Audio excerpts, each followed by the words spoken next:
Welcome to a live post-game show here on the Basketball Zone YouTube channel. Sixers Raptors game 2. It wasn't the result that Raptor fans are looking for. It was the exact result that Sixers fans are looking for because they blew them out. And you know, Rob, after they went on that 22 run, I was like, do they have a little bit left? And it's those little damn plays, the turnovers, and the Boucher's taking the sidestep fadeaway three. I'm like, those are momentum killers, man, and it's super unfortunate, man. But how you feeling? What was your biggest takeaway from today? OG Anunoby is a gamer. He's a gamer, dude. I mean, you talk about consistently a guy who has shown up 2 games straight in 2 blowouts. If his teammates give him any sort of help, he's playing well above season averages right now. Season averages for OG were roughly, I think, around 47% from the field, 18 points per game, right? He's giving you 22, 23 points per game on like 66% right now. And he's guarding on the other end. He's your best defender on Harden. He's your second best defender on Embiid. He's working his tail off for a guy, by the way, who barely played the last month of the season. And he's just working himself back into shape. This guy's a gamer. I'm telling you, like, we saw it as a rookie. He just has another gear that he can bring it in the playoffs. And I think that's a very encouraging thing if you're a Raptor fan, especially with this guy being a part of your core going forward, that you have at least one guy who can consistently elevate his game going into the big season. 1 second here. Can you hear what a coach is saying? I cannot.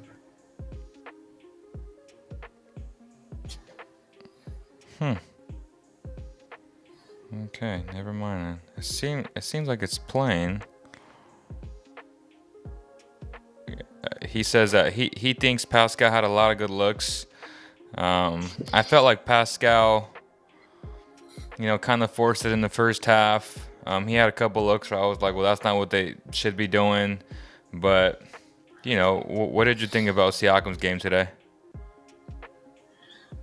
I mean, look, people are going to look at 20, 10, and 5, and they're going to say, wow, he had a pretty good game, right? But he shot 7 for 20, right? And yeah, he's trying. This is not quite bubble level Pascal meltdown, but the last 2 games, I think what you're seeing is he is exactly who you think he is. Like who I think he is, which is a second or third best player who's being forced to play a level up. Like, I'm not comparing him to Jeremy Grant, but if you were to force Jeremy Grant to do what you're forcing Pascal Siakam to do, which is ISO against double teams, he would give you 7 for 20 as well. Julius Randle would do the same thing. I think, look, a lot of fan bases trick themselves into believing that a guy is a superstar because he makes an all-NBA team. I think about Julius Randle last year. He made second team All-NBA. Pascal Siakam's Pascal's probably better than than Randall, though. I mean, he's better than He is. Randall. Yeah. I mean, he is, but he struggles for exactly the same reasons. Because, when playoffs, it's like there's guys who they're good, right? They're good players. And I'm not saying that Pascal Siakam stat padded against bad teams. He had some pretty great games against really good teams as well, right? He had a good game against some pretty solid defenses. The problem is when the defense dials up a little bit more and there's a little bit more attention and you take a few variables out. So, for instance, Scotty Barnes being out, Gary Trent Jr. being whatever he's doing right now, right? You take those guys out, the spacing shrinks just a couple of inches, and then it's like, what can you do against the playoff defense? We saw Joel Embiid against the Raptors 3 years ago. He couldn't do anything against Marc Gasol and a second double team coming at him. He had to learn to get better. Now we're seeing, okay, now he can get better. He can make those reads consistently. How do you attack when the defense takes away your first option and your second option? How do you attack when the second defender is swarming on your catch, right? And it's like you have to be fast. You have to read these things. But at some point, you also have to have a physical advantage that you can milk. Tonight I saw Fred VanVleet. Okay, so let's say a Fred VanVleet pick and roll. It's a great example. Mm-hmm. Let's say Fred VanVleet gets Joel Embiid onto him. Can he get past him? No. So what is the point of the pick and roll then? Right? What is the point of the pick and roll? Like, find me a defender on this Philadelphia 76ers team who isn't Niang, who the Raptors can consistently attack with their two best players? There's nobody. There's nobody. Siakam can barely attack. He can't attack Thibault like consistently. He can't attack Embiid. There's too much length there. He's having trouble getting past Maxi. I mean, the couple of the 7 shots he did hit, I would love to go back and look at them because I think at least 2 of them were against Niang. At least 1 or 2 of them were against Maxi in the post or in the mid post where he just had too much height on him. But those are not your primary or secondary defenders. I think what Raptor fans can hopefully look forward to is I know he hasn't had some huge games so far, but Matisse Thybulle has made a big difference in this series. Yes. And the resurrection of Danny Green is also making a difference because he's just big enough and long enough with that 7-foot wingspan that Danny Green has to bother the Raptors' best players. But if I'm looking at this from Masai Ujiri's perspective and Bobby Webster's perspective, I'm looking at advantage generation from my so-called 2 best players, and I'm seeing that they can't generate an advantage against a not so great defensive team. Right? The Philadelphia 76ers are not a great defensive team, okay? Imagine this was Boston. Imagine this was Miami. Imagine this was Milwaukee. This is literally like you are dodging a bullet, getting blown out by 15 to 20 points and being unable to score against this defense because the other 3 teams at the top of this conference are 2-3 levels up defensively from what you're seeing against the Sixers right now. Guaranteed, right? So Fred VanVleet, he just can't get past this man. So if he's not hitting 35-footers, he's pretty useless. Siakam can't post up anybody right now. So he's relying on his little, twirl stuff, which just isn't working right now because you know what I mean? Like it doesn't work. You don't generate enough space. So they're having to turn, you saw it late in the game. They just started going to OG Anunoby. They're like, hey, you're the only guy who can consistently get past this man and beat the second defender in the paint because you're just strong enough because the other guys just can't do it. Fred's too short. Pascal's too weak. So I think that's also where Scotty Barnes, Yeah. right, comes in because he's a guy who can Right. consistently beat the first and the second defender. To your point though about them not facing a good defensive team, I agree to the point that, Boston and Milwaukee and whoever else you named are better, but the Sixers have 2 elite defenders on this team, and that's Thibault and Embiid. Like those 2 guys are elite when it comes to defensive prowess. In terms of everybody else, sure, like James, I think James's post defense is elite, but yet again, if your point guard, if your all star can't beat him off the dribble, and like you said, if he's calling for a pick and roll and he's getting so called an advantage, but there's no Mm-hmm. advantage there, then that makes it super tough. But I just think, it was gonna happen one way or another. Like these results down 2-0 was gonna happen either way, in my opinion. Now it's can they come out, punch them in the mouth once again in game 3, and this time sustain the lead with all of Canada behind you? Like, is do you think they can potentially get at least one win and probably be game 3 if they do get that one win in the series? Um, I hope so. I think a lot of that will depend on Gary Trent Jr. and whether he can be out there.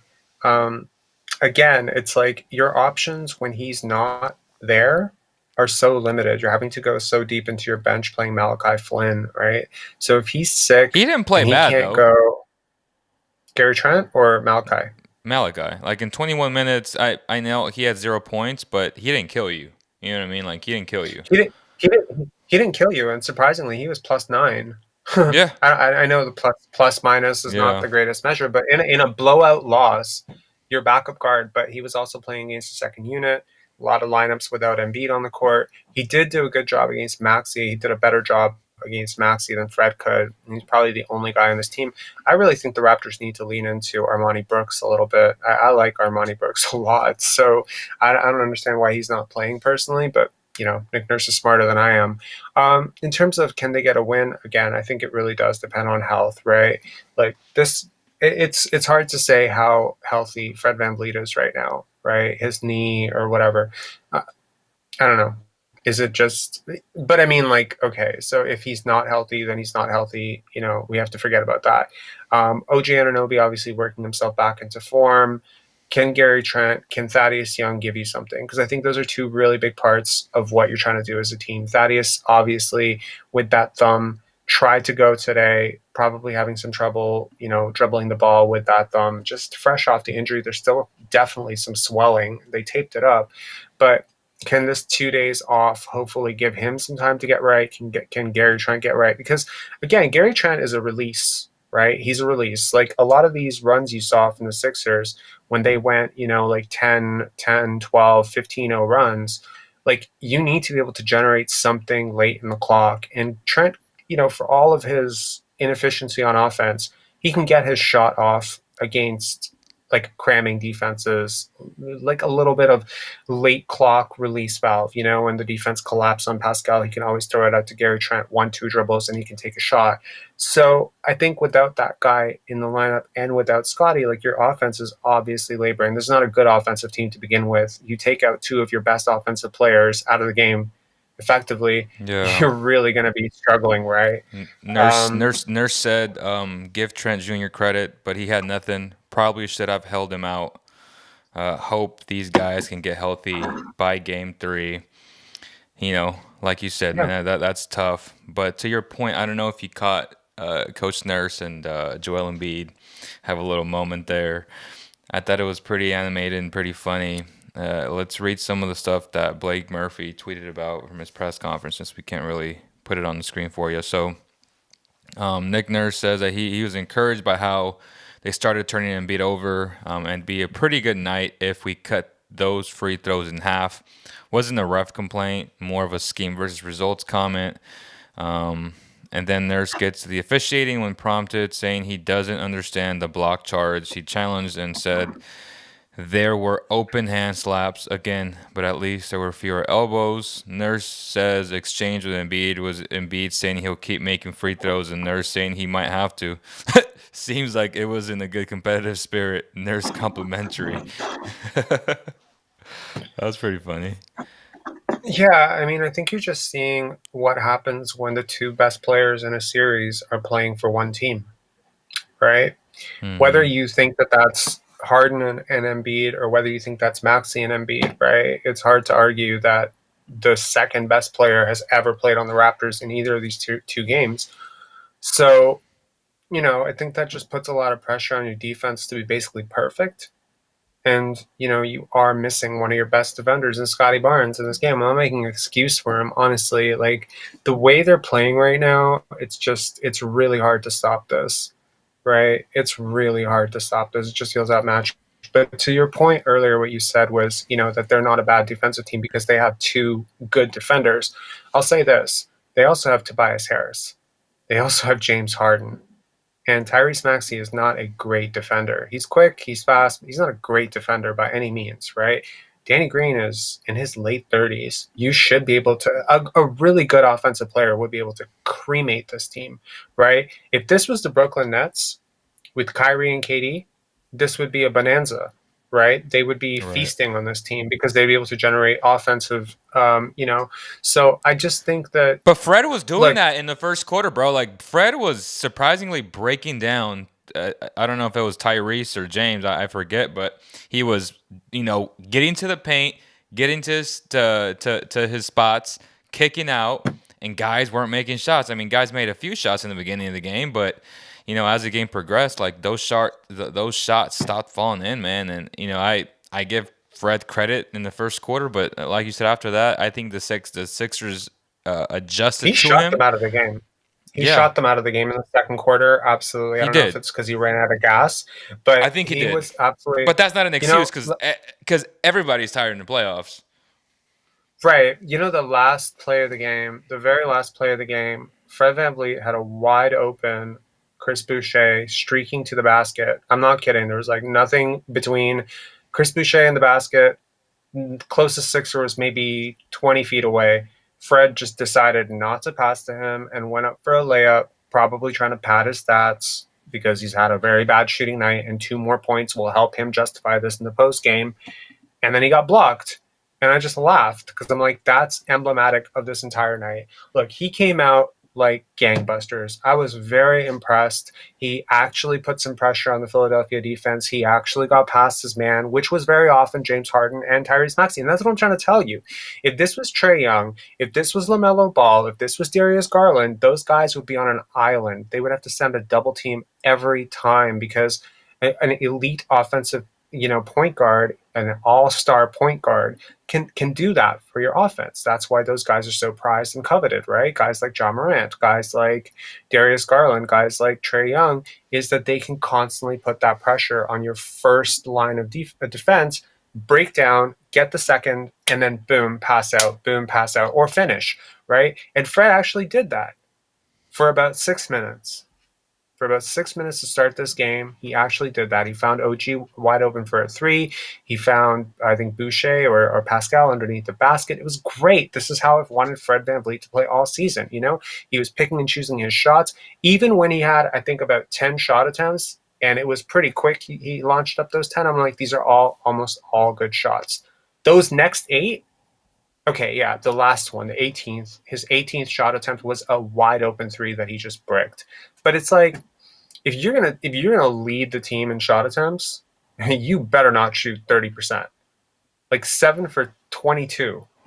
Like that's tough, man. When you have a guy like OG Yeah, going, and then we have a bunch of haters on Twitter right now saying the Raptors are just mediocre. Nick Nurse would much rather be in LA to promote his band and schedule some gigs in Hollywood. I mean, come on, man. That's yeah, that crazy. shit's not happening. No, that shit's not Yeah. happening. No, Yeah, it's Nick not. Nurse would love to go and coach Anthony Davis and Mr. for 12 Charming games a himself. season. Yeah, yeah, soft as tissue, and Uh, like go coach LeBron, be his scapegoat, get fired by the midseason.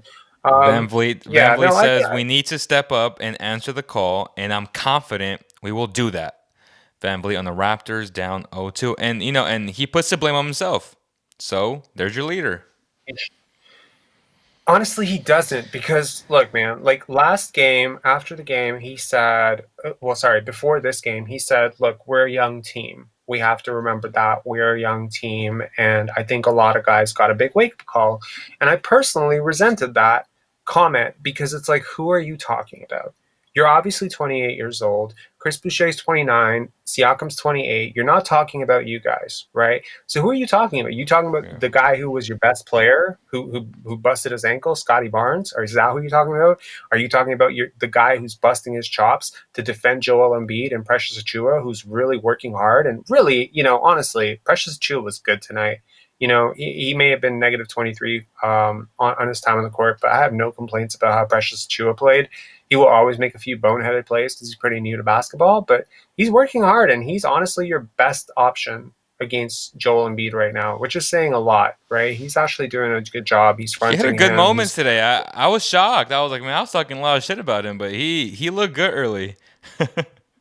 again early, but it's like when the ball is moving, but then somewhere in the second quarter, it's like the Raptors started to try to play like to protect the lead that they hadn't really built up to begin with. I think they like won the first quarter and they thought like, okay, great. I think the Sixers are going to lay down. Let's just revert back to our old ways. And it's like suddenly they stopped breaking down the paint. They stopped passing the ball as much.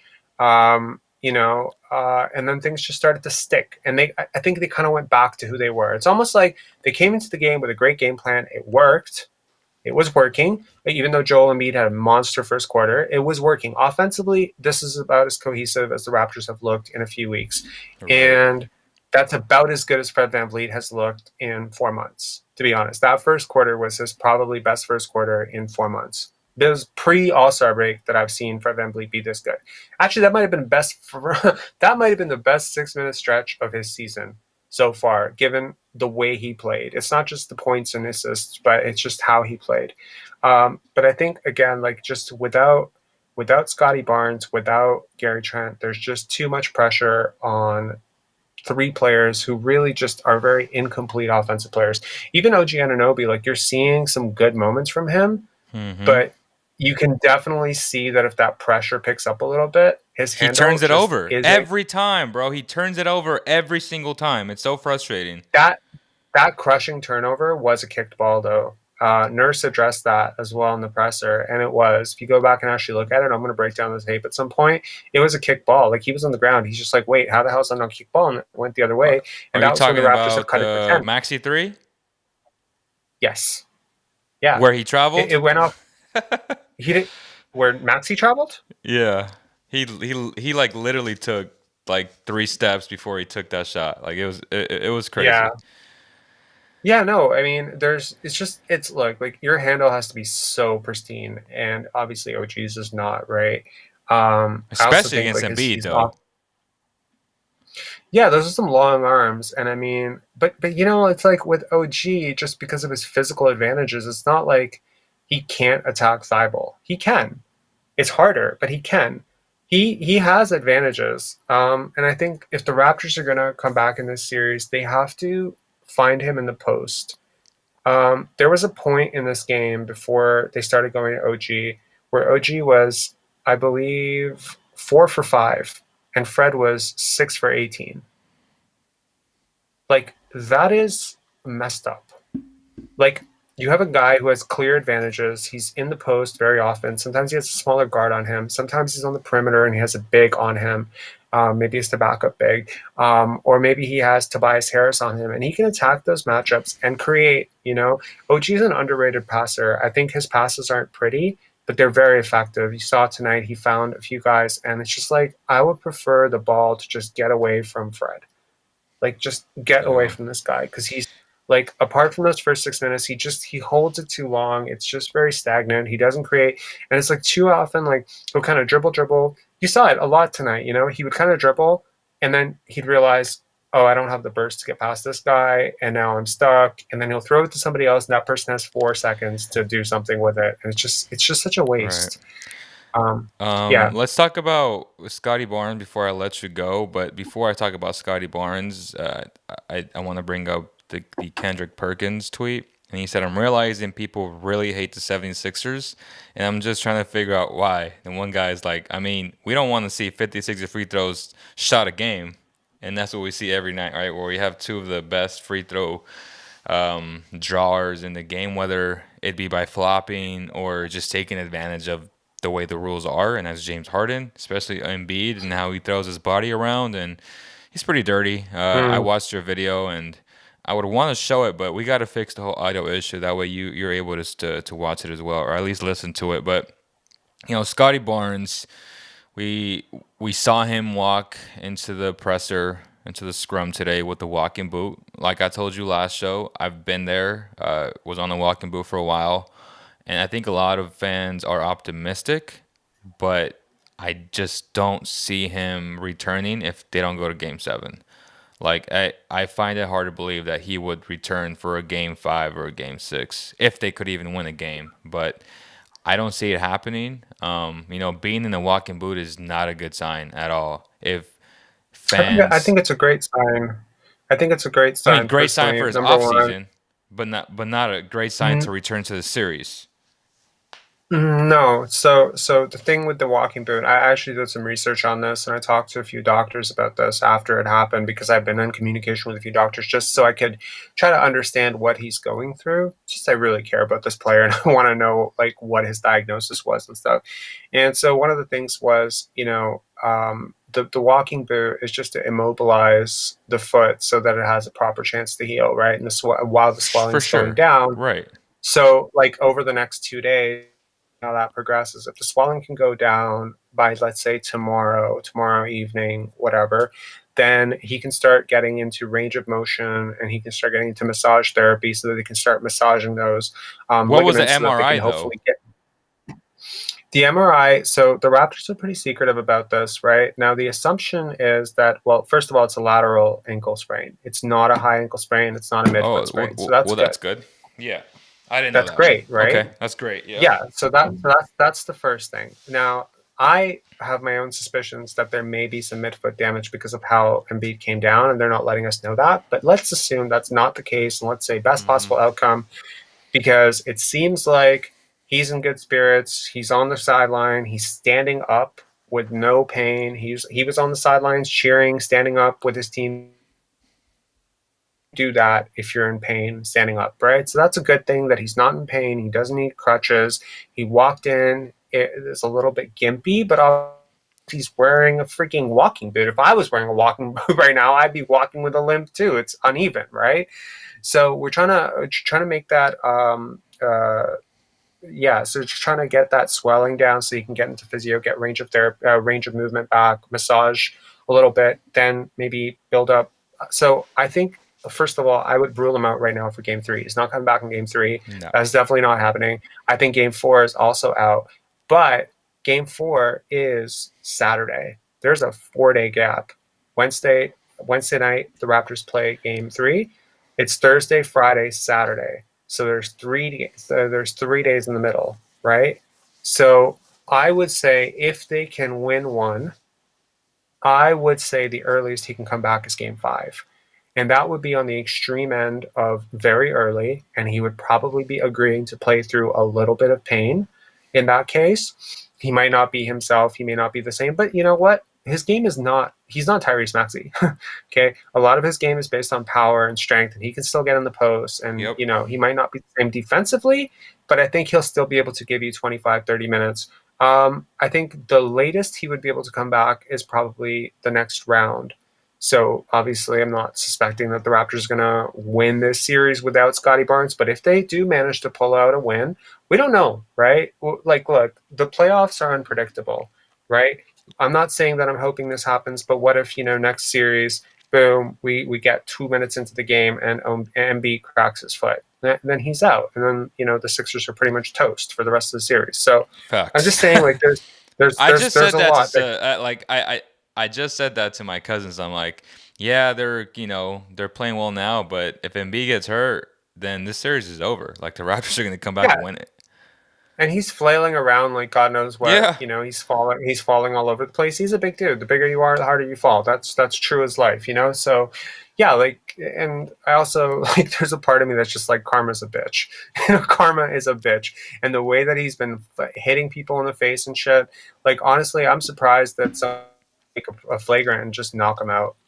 Like if I were, I want Jamal McGlure on the Raptors bench, assistant Jamal McGlure, big cat, sign a 10-day with the Raptors right now, come out of retirement after 15 years, and just deck this guy for the shit that he's pulling. Yeah, so I think Scotty would be back for that. But you're right. The most important thing here is it's hopefully. So sorry, I want to reiterate one thing. You would assume with a walking boot that it's a grade 2 ankle sprain, right? You would assume it's either grade 2 or grade 3 because of the walking boot.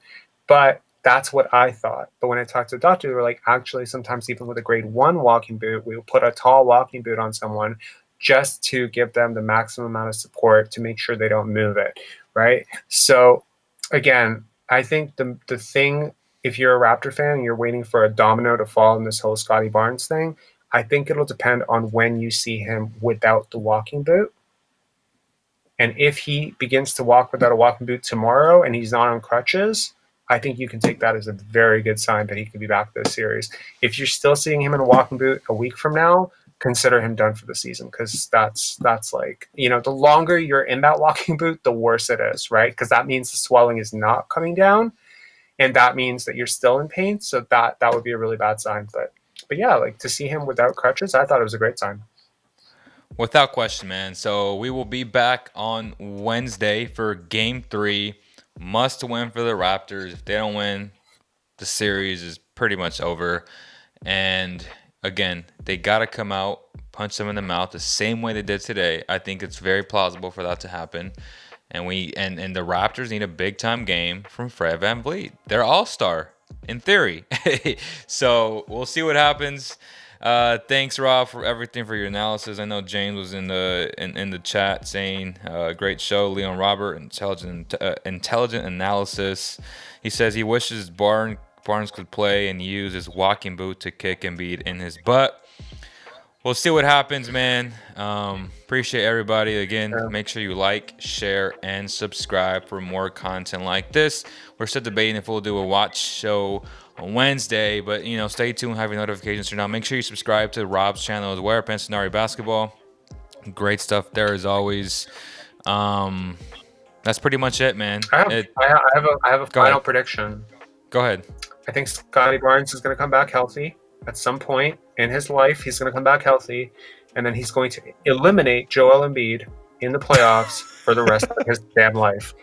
Every year, it's going to be Joel Embiid crying into the tunnel as Scotty Barnes walks off, saying, doing the Luca thing, like "Cry Me a River." Yeah, Nice. you gotta be. Remember how you treat people on your way up. It's the same people you're gonna meet on the way down. There it is, y'all. Thank you guys so much. And on behalf of the entire Basketball Zone community, we'll see you on the next one. Peace.